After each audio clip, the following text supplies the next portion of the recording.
Podem assentar os que estão em pé. Palavra do Senhor, conforme está em Gênesis, capítulo 25. Nós estaremos lendo do verso 19 até o verso de número 34. Nesta manhã, eu quero ministrar sobre os sabotadores da vida e da gratidão. É uma palavra para talvez assim despertar você para alguns perigos, mas não apenas despertar para os perigos, a gente buscar no Senhor direção de como a gente lida com esses fenômenos que acabam muitas vezes acontecendo dentro das nossas famílias. Então, Gênesis 25, 19 a 34, a palavra do Senhor nos diz assim: esta é a história da família de Isaque, filho de Abraão. Abraão gerou Isaque, o qual aos 40 anos se casou com Rebeca, filha de Betuel, o arameu, de Padã Arã, e irmã de Labão, também arameu. Isaque orou ao Senhor em favor de sua mulher, porque era estéril. O Senhor respondeu à sua oração, e Rebeca, sua mulher, engravidou. Os meninos se empurravam dentro dela, pelo que disse: por que está me acontecendo isto? Foi então consultar ao Senhor. Disse-lhe o Senhor: 2 nações estão em seu ventre. Já desde as suas entranhas 2 povos se separarão. Um deles será mais forte que o outro, mas o mais velho servirá ao mais novo. Ao chegar a época de dar à luz, confirmou-se que havia gêmeos em seu ventre. O primeiro a sair era ruivo, e todo o seu corpo era como um manto de pelos. Por isso lhe deram o nome de Esaú. Depois saiu seu irmão, com a mão agarrada no calcanhar de Esaú, pelo que lhe deram o nome de Jacó. Tinha Isaque 60 anos de idade, quando Rebeca os deu à luz. Os meninos cresceram. Esaú tornou-se caçador habilidoso e vivia percorrendo os campos, ao passo que Jacó cuidava do rebanho e vivia nas tendas. Isaque preferia Esaú, porque gostava de comer de suas caças. Rebeca preferia Jacó. Certa vez, quando Jacó preparava um ensopado, Esaú chegou faminto voltando do campo e pediu-lhe: dê-me um pouco desse ensopado vermelho aí. Estou faminto. Por isso também foi chamado Edom. Respondeu-lhe Jacó: venda-me primeiro o seu direito de filho mais velho, também chamado de direito de primogenitura. Disse Esaú: estou quase morrendo. De que vai me valer esse direito? Jacó, porém, insistiu: jure primeiro. Ele fez um juramento vendendo o seu direito de filho mais velho a Jacó. Então Jacó serviu a Esaú para o pão com um ensopado de lentilhas. Ele comeu e bebeu, levantou-se e se foi. Assim Esaú desprezou o seu direito de filho mais velho. Você já comeu arroz com lentilhas? É bom, viu? E arroz com lentilhas com cordeiro desfiado? É uma delícia. Se você não comeu esse prato de origem árabe, coma, vale a pena, é muito gostoso. Eu até estou tentando saber qual que é a pronúncia, que eu fui atrás do nome desse prato. Eu não sei se é mishrad, ou mishadra, né? Ou se é mishadra, não sei. Mas eu sei que é muito comum no Oriente Médio, tem outros nomes, por exemplo, naquela região, né, de Dubai e assim por diante, onde as pessoas costumam comer lentilhas de um modo muito mais comum que a gente. No Ocidente, existe uma superstição em torno das lentilhas. Você já observou isso? Tem gente que come lentilha toda virada de ano. Faz da lentilha o primeiro prato, não é, na virada do ano novo. Por quê? Porque existe no Ocidente uma superstição que se você comer lentilhas, não é, como o primeiro prato seu no ano que está começando, você vai ter prosperidade. Então, lentilha sempre acompanha uma história interessante e não é diferente na Bíblia. Aqui a gente tem as lentilhas numa perspectiva culinária também, mas com, diríamos assim, um viés bem diferente desses outros que eu coloquei, por exemplo, no prato de arroz com lentilhas ou dentro da superstição que inclusive os brasileiros muitas vezes vivem. Aqui um prato de lentilhas tem um significado bem diferente. Porque esse texto, na verdade, ele tem uma função dentro do livro de Gênesis. Se você observar, o livro de Gênesis tem algumas marcas genealógicas, não é? Por exemplo, você tem a genealogia de Adão, você tem aqueles que vieram, né, depois de Adão, você tem inclusive a descendência ligada a Sete, você tem também a visão de como que Caim desenvolveu todo um braço genealógico, e de vez em quando você tem algumas marcações no livro de Gênesis, em que essa questão de quem era, por que era, qual era a origem daquela família, significa muito mais do que apenas a gente saber que esse povo existiu e que eles são personagens bíblicos. Aqui, por exemplo, há uma função de nos mostrar como se desdobra a história do filho da promessa. Você lembra? Isaac foi o filho prometido por Deus a Abraão. Agora ele já não é mais aquele menino, aquele garoto, aquela criança, aquele bebê. Os anos passaram, ele se casa, ele forma um núcleo familiar. Esse núcleo familiar é marcado por um problema que também marcou a sua família de origem.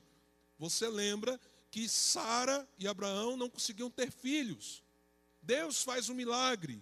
Isaac é fruto de um milagre de Deus, de uma intervenção de Deus. Agora, aos 40 anos de idade, Isaac casa com Rebeca. Nós lembramos na história como Deus separou Rebeca para ser a esposa de Isaac, mas o mesmo problema acomete a casa agora de Isaac.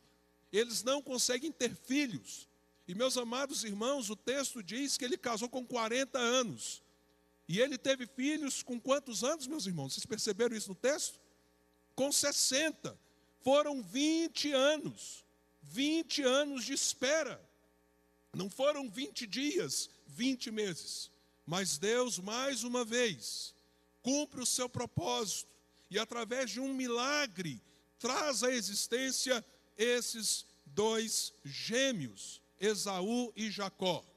E talvez a gente teria a seguinte expectativa: Isaac é filho de Abraão, é o filho da promessa. Rebeca é aquela mulher, que história romântica e linda, aquela mulher que Deus separou para Isaac. Casal abençoado, com certeza. Casal perfeito, de modo algum.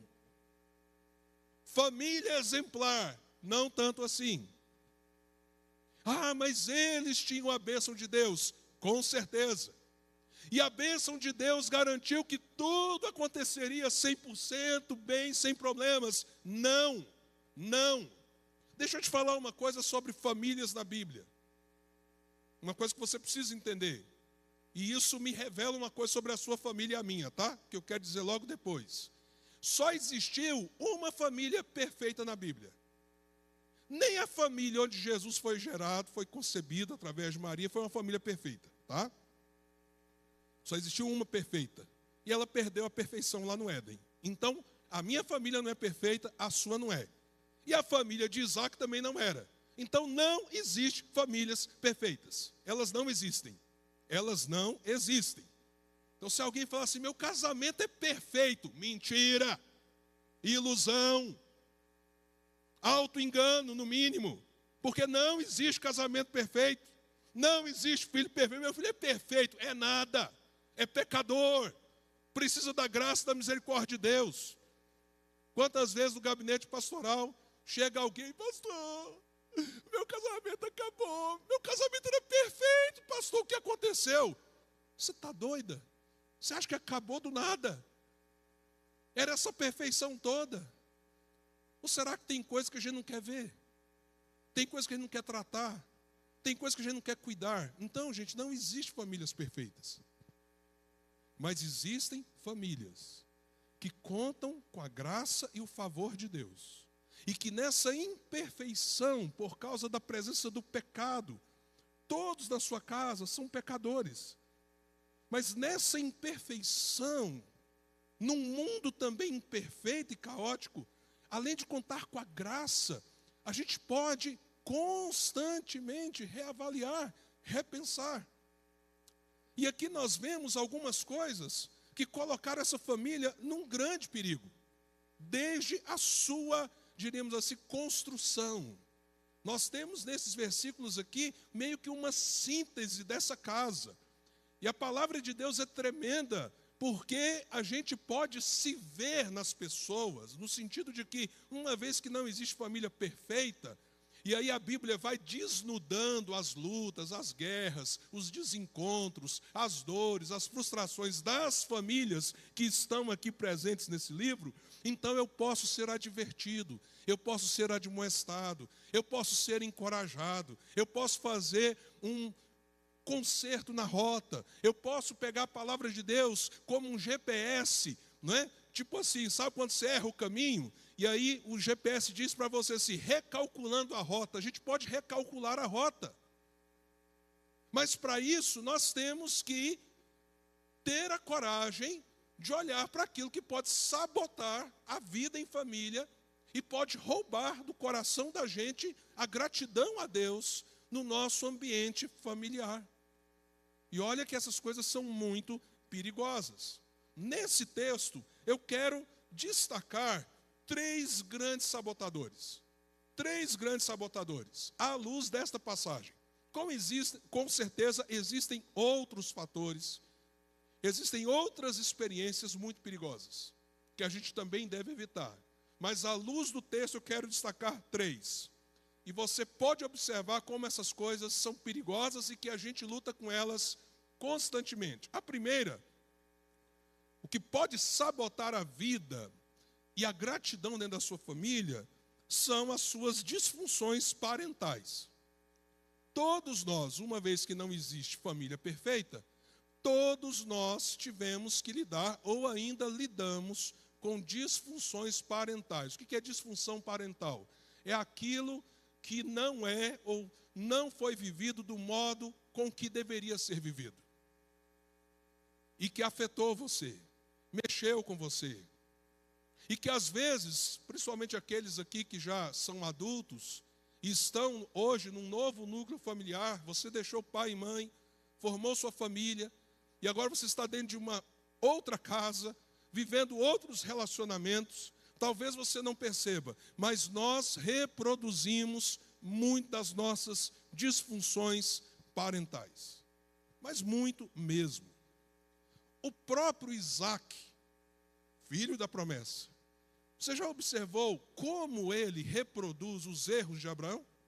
Abraão, por exemplo, desceu para o Egito, ficou com medo dos egípcios, e certa vez, para se proteger, ele contou a história de que a mulher dele, Sara, era sua irmã.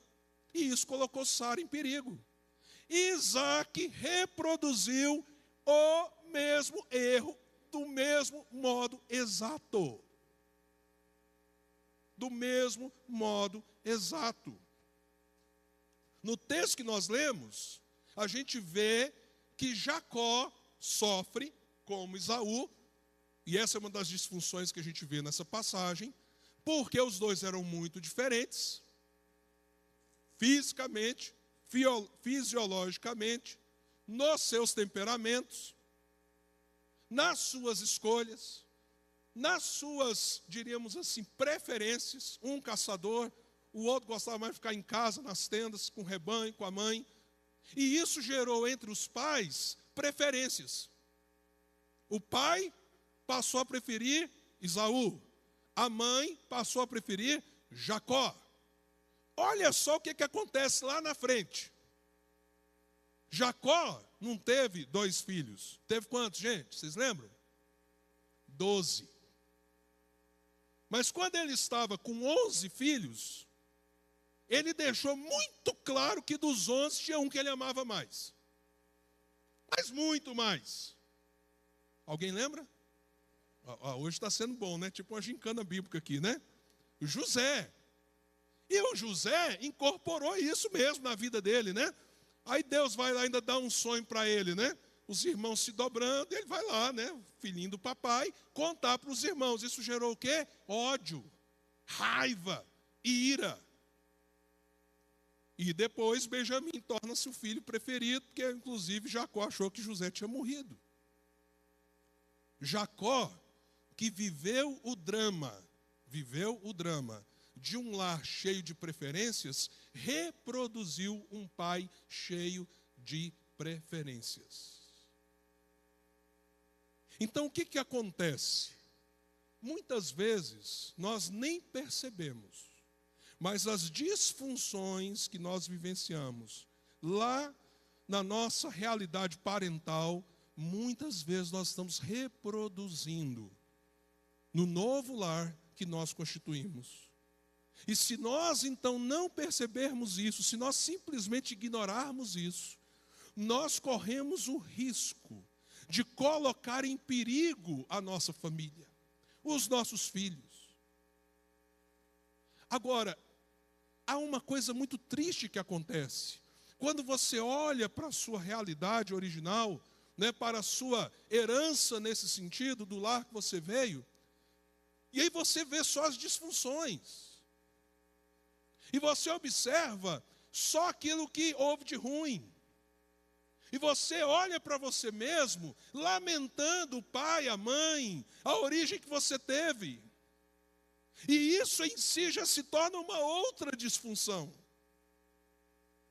Porque isso te rouba a gratidão a Deus, a alegria, a percepção de que se talvez você não passasse, inclusive pelas disfuncionalidades daquele lar, a sua história seria completamente diferente. E daqui a pouco eu quero voltar nisso. Porque nós precisamos, não obstante as realidades mais difíceis que você possa ter vivido, nas disfunções parentais, nós precisamos curar isso em nós. Nós precisamos falar assim: Senhor, primeiro me ajuda. Como que eu transformo esse limão numa limonada? Por exemplo, você veio num lar que te deformou financeiramente ao invés de te formar. Isso há muitos anos atrás, eu ouvi num curso sobre finanças. E o pastor fez a seguinte pergunta: você veio num lar que te formou ou que te deformou quanto ao dinheiro? Alguns de nós aqui tivemos um pai, uma mãe, às vezes o casal, né, da nossa origem, pessoas muito equilibradas, deixaram uma herança de uma boa administração. Mas quantos de nós temos dificuldade com a administração financeira, por exemplo, que nós vivemos uma disfunção parental? Então a gente tem como referência, em certo sentido como um legado, não é? Aquilo que nós vivemos. Mas a grande questão é: como que eu posso ser grato a Deus por essa família, mesmo com as suas disfuncionalidades, grato a Deus pela minha história, mesmo os capítulos mais difíceis, mas buscando de Deus sabedoria para quebrar o ciclo de reprodução dessas disfunções. Esse é um grande dilema para nós. Mas aqui nós temos um segundo fator sabotador da vida e principalmente da gratidão. Esse ambiente com essas disfunções gera, e aí a gente vê isso principalmente na figura de Jacó, um tipo de inveja comparativa. Você pode observar isso nos versos 29 a 31. O texto não nos descreve a inveja do coração de Jacó, mas o texto nos descreve a ambição dele de tirar do irmão aquilo que ele queria. E aquilo que seria uma coisa tão natural, seu irmão chegou com fome, todo atabalhoado, provavelmente não conseguiu nada na caça. Você fez um prato de lentilhas. E o seu irmão está dizendo assim: me dá um pouco dessa comida. Mas aí, de repente, você vê a oportunidade de arrancar aquilo que você quer para você e que ele tem. É aquela história, né, da grama do vizinho que é mais verde. Não é? E, meus amados irmãos, quando a gente vive nesse ambiente disfuncional de preferências, a competitividade ela é alimentada. E às vezes a gente começa a querer ser quem a gente não é, a querer ter aquilo que a gente não tem. E o pior de tudo, a gente perde a visão de quem a gente é e daquilo que a gente tem. E nós entramos num processo de infelicidade. A gente acha que feliz é o outro, satisfeito é o outro, quem não tem a reclamar é o outro. Por quê? Porque eu olho meu casamento, meu casamento, está vendo? Olha o marido da fulana. Aí você olha para a irmã, ó, fulana nunca reclama, mas você, meu bem, vive reclamando. Vai viver com a outra fulana para você ver. Não vai não, em nome de Jesus. Fica onde você está. Só força de expressão, tá? E a gente acha que a casa do outro é melhor, a gente acha que o emprego do outro é melhor, a gente acha que a vida do outro é melhor. Por que a minha vida é tão dura? Por que eu não consigo isso, não consigo aquilo? Eu lembro, por exemplo, de duas famílias, duas irmãs. Um dia eu tive que falar o óbvio para elas. Porque era mais ou menos assim. Se uma comprasse uma televisão de 60 polegadas, na outra semana a outra comprava 65. Se uma fizesse uma viagem para Caldas, a outra ia dar um jeito de fazer para o litoral. E muita insatisfação.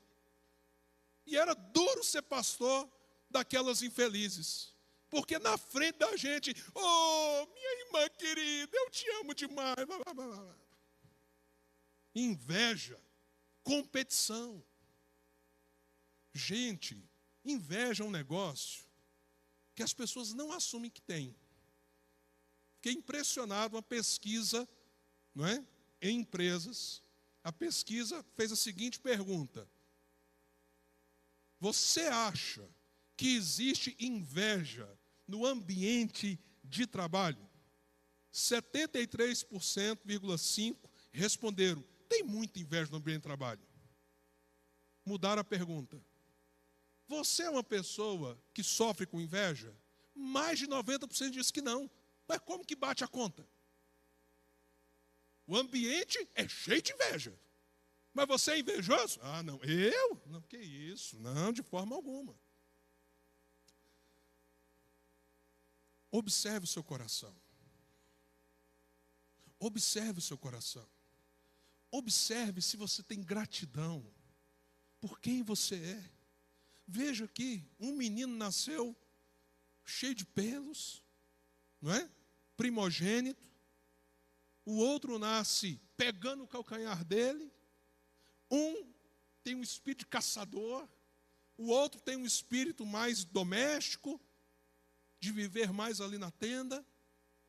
E de repente, sem perceber, eles se tornam pessoas que olham para o outro com muita inveja e competitividade. Isso sabota a sua vida. Isso sabota a gratidão no seu coração.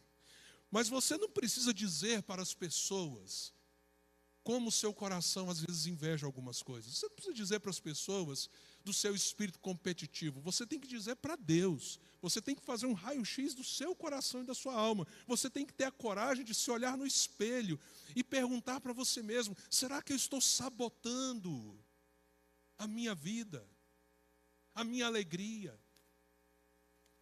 Como impacto, será que eu estou deixando de ser grato e ver as coisas boas que eu tenho, que Deus me deu, ver as virtudes do meu cônjuge, ver coisas belas dos meus filhos, agradecer pelas conquistas, sejam elas menores, pequenas ou maiores? Ou será que o meu olhar é para aquilo que os outros estão conquistando, aquilo que eles estão conseguindo fazer, diríamos assim, as coisas belas nos jardins e nos quintais das outras famílias e não no quintal da minha própria família?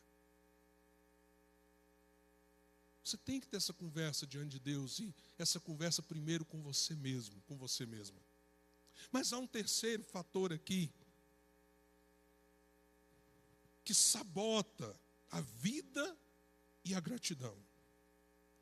Isso está mais ligado à postura de Esaú. Nos versos 32 a 34, Esaú entra nessa negociação do irmão, que está doido para tomar dele algo que era muito importante: o seu direito como um filho mais velho. A gente precisa lembrar que naquela cultura, o filho mais velho, o filho primogênito, ele tinha uma porção muito maior da herança do pai.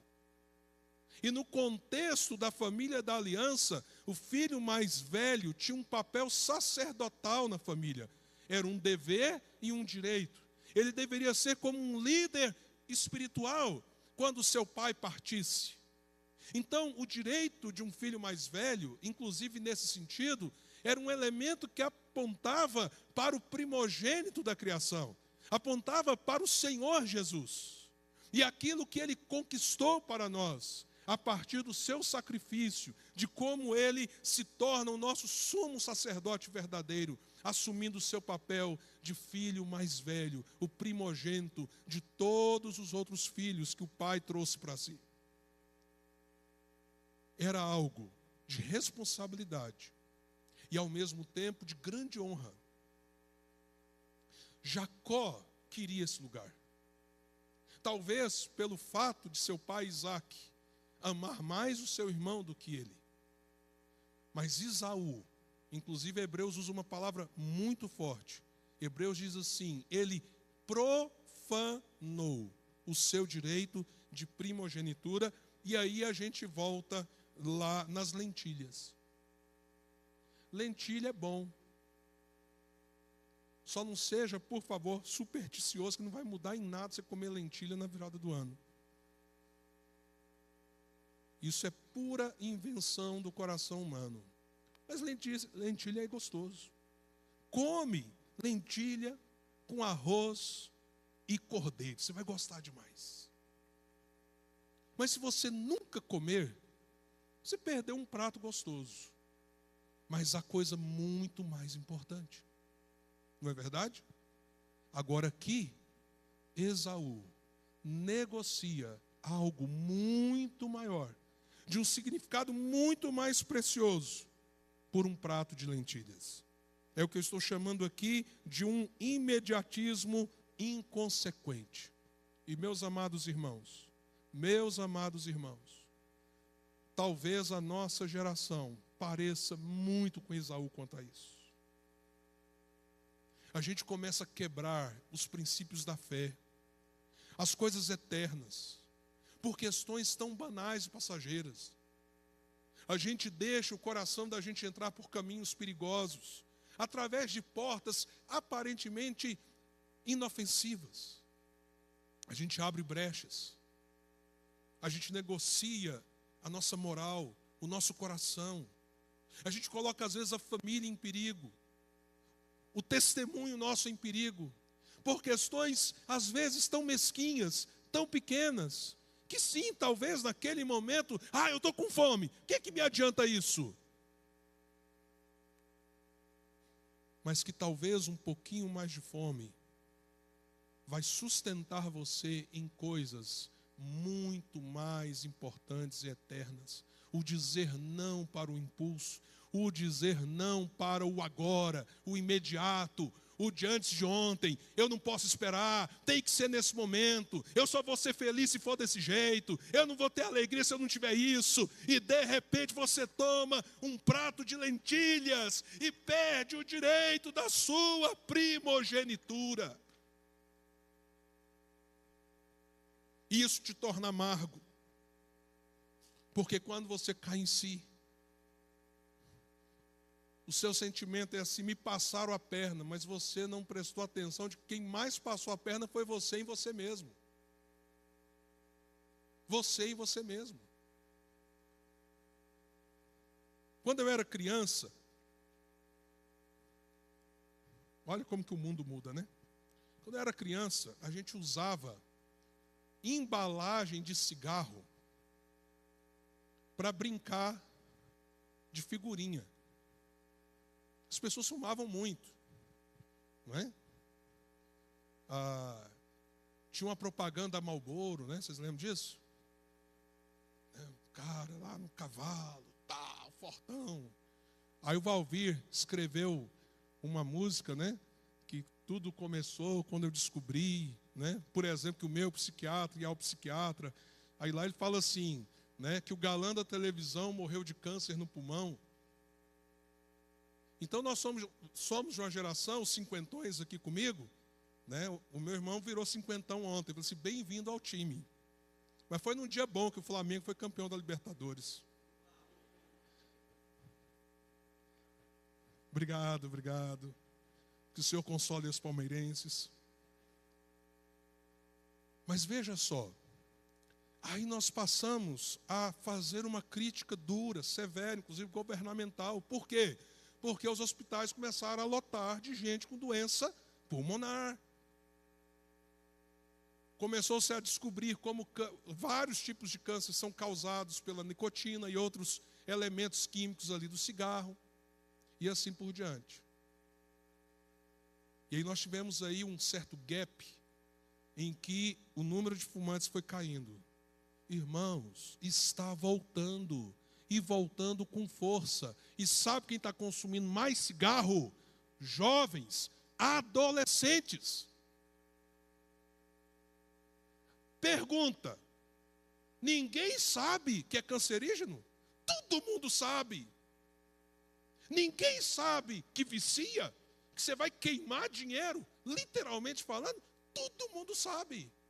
Mas, pastor, por que as pessoas estão voltando para o cigarro? Porque elas querem o resultado imediato do cigarro. Eu nunca fumei, mas quem fuma diz, dá uma relaxada. Os nossos jovens estão comendo um prato de lentilha envenenado, porque eles estão na busca pelo alívio imediato, porém um alívio inconsequente. Eu preciso caminhar para o final, e eu não quero terminar só falando que tudo isso é perigoso. Então, qual que é o antídoto? E aí entra esse chamamento nosso para esses dias. Você precisa virar a chave. Talvez você viveu muita disfunção parental lá na sua origem. É possível que muitas vezes seu coração fique tendente à inveja, à competitividade, a querer a vida que o outro tem, ao invés de ser grato pela sua vida. Talvez você tenha sido, diríamos assim, um tanto quanto inconsequente, mas nessa manhã, o chamamento de Deus para você é você virar a chave. E para virar essa chave, o chamamento é o chamamento para gratidão. Por quê? E eu quero aqui ser bem objetivo. Porque apesar das situações tão complicadas naquela família, Deus tinha um plano naquela família. Era a família da aliança. E Deus caminhou com aquelas pessoas. Deus transformou muitas vezes essas situações em perspectivas novas. E nós, quando então olhamos e falamos, Senhor, eu quero olhar para aquilo que eu preciso ser grato, seja grato, porque se, por exemplo, no mínimo ou no máximo da sua história, seu pai por exemplo te abandonou, ele nunca esteve na sua vida, mas Deus usou a semente dele para gerar você, seja grato. Senhor, esse homem nunca cuidou de mim, esse homem nunca me amou, mas o Senhor o usou para que eu viesse à existência, louvado seja o Senhor pela vida dele. Isso cura você, isso transforma você, isso leva você para uma outra dimensão diante desse problema. Você entende? Por isso nós precisamos olhar de uma outra maneira. Se eu estou aqui, Senhor, por mais que eu tenha sofrido lá atrás, o Senhor me preservou, o Senhor me trouxe até aqui, então me ajude, Senhor, a não replicar as disfunções, mas a escrever uma nova história. E se o seu coração se encher de gratidão, você conseguirá dar esse ressignificado às coisas. Segundo, troque essa inveja comparativa por uma autoimagem gerada em Cristo. Se você vai lá para o capítulo 32 de Gênesis, Jacó recebe um novo nome. Jacó significa basicamente trapaceiro. Literalmente lá no original é aquele que pega pelo calcanhar. Mas aquele que pega pelo calcanhar era uma palavra usada para justamente dizer quem era traíra. Traíra. Ele vive uma vida em que a sua autoimagem é essa. Ele tem que conviver com os erros que ele cometeu, porque ele tem que sair de casa correndo, senão o irmão ia matá-lo. Como consequência disso aqui. Mas lá no capítulo 32, ele tem um encontro com Deus. Num vale. E é Deus mesmo. Porque ali é o que nós chamamos de teofania. É a segunda pessoa da Trindade. Que tem um encontro com Jacó. E ali ele tem o seu nome mudado. De Jacó para Israel. E Israel significa príncipe de Deus. então você precisa ressignificar quem você é em Jesus. Porque a Escritura diz em 2 Coríntios 5,17, e assim se alguém está em Cristo, ele é uma nova criação, as coisas antigas já passaram, tudo se fez novo. Você precisa descobrir quem você é em Jesus, e se você sabe quem você é em Jesus, o que está para trás, está para trás. Você é nova criação, novo nome, nova história, nova pessoa, nova identidade. E esse deve ser o motivo do louvor e da adoração no seu coração. Por isso a gratidão cura. E por último, nessa nova vida com Deus, em que você entende que os desígnios de Deus são maiores do que as disfunções que você já viveu em família ou até vive hoje, em que você reconhece essa autoimagem em Cristo, você agora tem um relacionamento com Deus, você está em Jesus Cristo. E assim, se alguém está em Cristo, não apenas uma nova criatura, Paulo diz, já não sou eu quem vivo, mas Cristo vive em mim. E esse viver que agora tenho pela carne, vivo pela fé no Filho de Deus que me amou e se entregou por mim. Se é assim, busque uma visão mais ampliada. Comece a olhar para a sua história, para a sua vida, com a perspectiva da eternidade, daquilo que é maior, porque você é primícia de Deus. Você é fruto da graça do Senhor. E isso é maior do que os pratos de lentilha que aparecem diante de você. Qual é o prato de lentilha que está chegando diante de você, mas que rouba a sua identidade? O que o Cristo já conquistou para você, por uma decisão efêmera, imediata. Meus amados irmãos, eu concluo pedindo que você entenda o porquê nós estamos chamando a igreja para uma festa da gratidão. No domingo que vem, será uma celebração de louvor. Nós estamos chamando você, primeiro, porque você tem razões para ser grato. Talvez você não esteja percebendo. Você quer vencer a competitividade com os outros?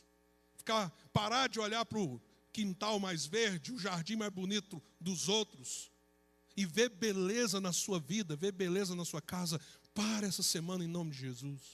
Para essa semana em nome de Jesus. Não chega, não para no domingo que vem não. Para hoje, amanhã, durante a semana. Senhor, abre os meus olhos. Abre os meus olhos para eu ser grato pelo meu casamento, pelos meus filhos. Mas se você não é casado, nem tem filhos, Senhor, abre os meus olhos para eu olhar como o Senhor tem cuidado de mim, na minha individualidade. Louve a Deus.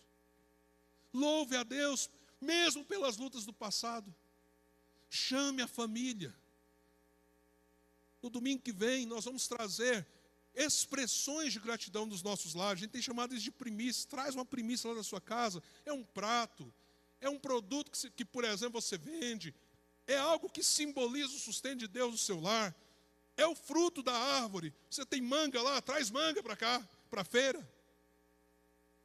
Não sei.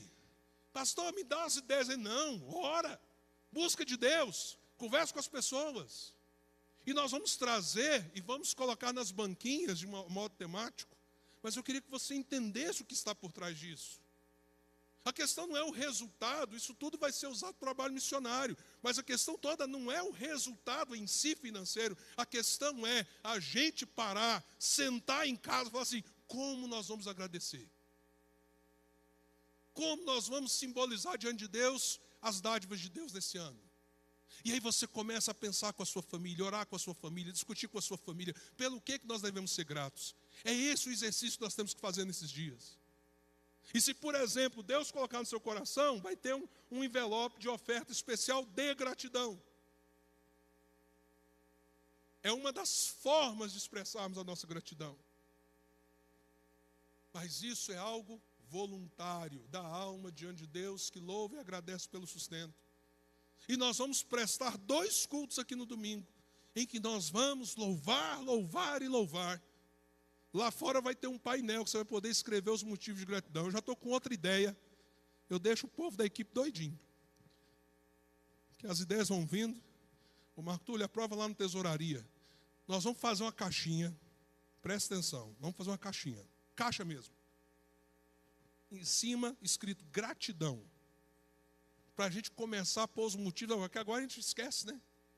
Vem janeiro, fevereiro, março e tal. Quero fazer esse desafio para você. Leva uma caixinha para casa. Põe papel do lado, caneta. Fala para os filhos, fala para todo mundo. Gente, ó, quando a gente orar, Deus abençoar, quando Deus fizer alguma coisa, nós vamos anotar para a gente não esquecer. Vamos abrir a caixinha na festa do ano que vem. Ninguém diz um amém, gente. Meu Deus.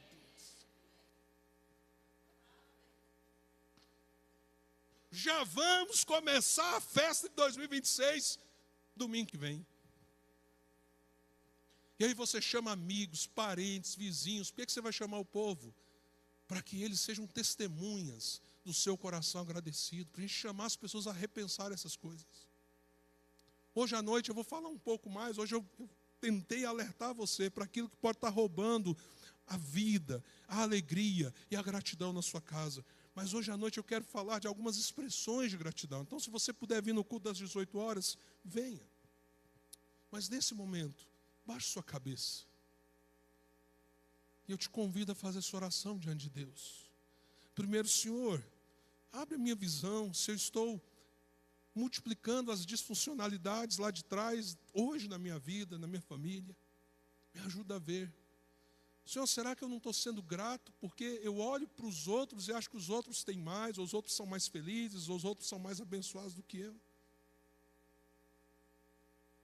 Me ajuda, Senhor, a ver quem eu sou em Cristo. Nessa manhã, ora ao Senhor, para que você não seja iludido por pratos de lentilha, mas para que você tenha uma visão muito mais profunda, marcada por aquilo que é eterno. Fale com o Senhor.